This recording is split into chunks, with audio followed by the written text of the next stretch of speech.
All right, let's get into it. Today we're going to crack the code for the IELTS Task 1 data report. We're going to break down a really clear step-by-step guide that will help you write a response that hits those top scores. So, are you one of the many people aiming for that elusive Band 9 on your Task 1 report? Yeah, it can feel pretty intense, right? You've got a chart, a table, maybe a diagram, and you've got just 20 minutes to turn it into a fantastic piece of writing. But you know what? There's a system to it, and it's not as hard as you might think. So here's our game plan for today. We'll start with what I call the Band 9 blueprint. Then we're going to zoom in on each paragraph, one by one, how to nail the introduction, why the overview is so important, and how to handle the details. And then we'll see how it all comes together. Okay, let's dive right into the blueprint. Look, getting a high score here isn't some kind of magic trick. It all comes down to structure. There's a simple, really powerful formula that examiners are actively looking for, and we're going to walk through it right now. And there it is, the whole thing in a nutshell. It's a 4-paragraph structure. That's it. First, an introduction, where you just rephrase the question in your own words. Second, an overview, where you point out the biggest, most obvious trends. And then, 2 body paragraphs, where you get into the nitty-gritty details. If you can master this structure, you are well on your way. So let's talk about paragraph 1, the introduction. Your job here is so simple, but it is absolutely crucial. You have to paraphrase the prompt correctly. Right out of the gate, this shows the examiner that you understand the task. Okay, so picture it's test day, and you get this prompt. It's a flowchart showing how a company hires people.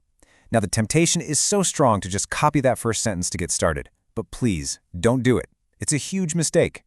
And here's why. This is the golden rule. Never, ever copy the question. If you do, the examiner literally cannot count those words towards your 150-word count. And, well, it immediately tells them you might have a limited vocabulary. You've got to rephrase it. Just look at the difference here. On the left, a lazy copy. On the right, a really strong paraphrase. We changed diagram to flowchart. Shows became illustrates, and recruitment process was expanded to the stages of how a company recruits its employees. See? That's what we're talking about. All right, moving on to what is arguably the most important paragraph in your entire report, the overview. I'm not kidding. If you get this part right, you can seriously push your score into those top bands. Think of the overview as your 30,000-foot view. You're flying over the data and just looking for the big picture. What's the most significant thing happening? What's the main story? And here's the critical rule. No specific numbers. Don't put any data points in this paragraph, just the main trends. And to make it easy, you can kick off this paragraph with simple but super effective phrases like these. Words like overall or in summary are like a big signpost for the examiner. It tells them, hey, here comes the main summary. It just makes your writing so much clearer.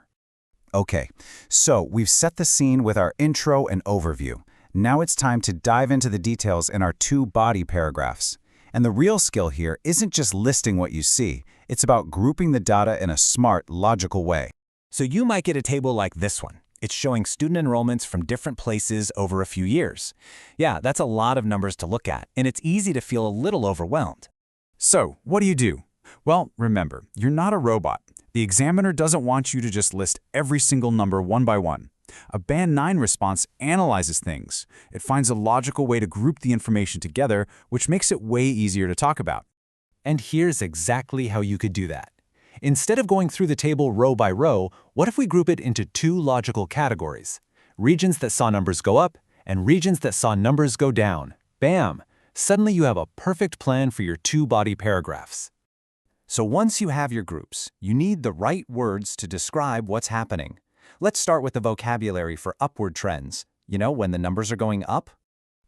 Think of this slide as your personal toolkit. Instead of just saying went up over and over again, you can say there was a significant rise or it grew rapidly. Using a mix of nouns, verbs, and adverbs like these, well, it just shows off a much wider range of vocabulary.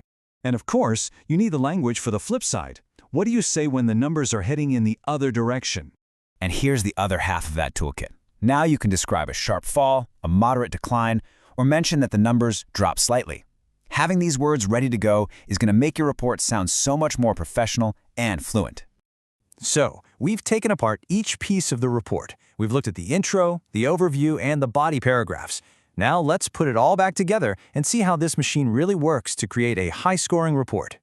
And here we are right back where we started, at our Band 9 blueprint. But now, it's all checked off. You've got a paraphrased introduction, a clear overview of the main trends, and 2 body paragraphs that are built on logically grouped data. That right there is your formula for success. So I want you to remember this. This structure isn't meant to be a limitation. Not at all.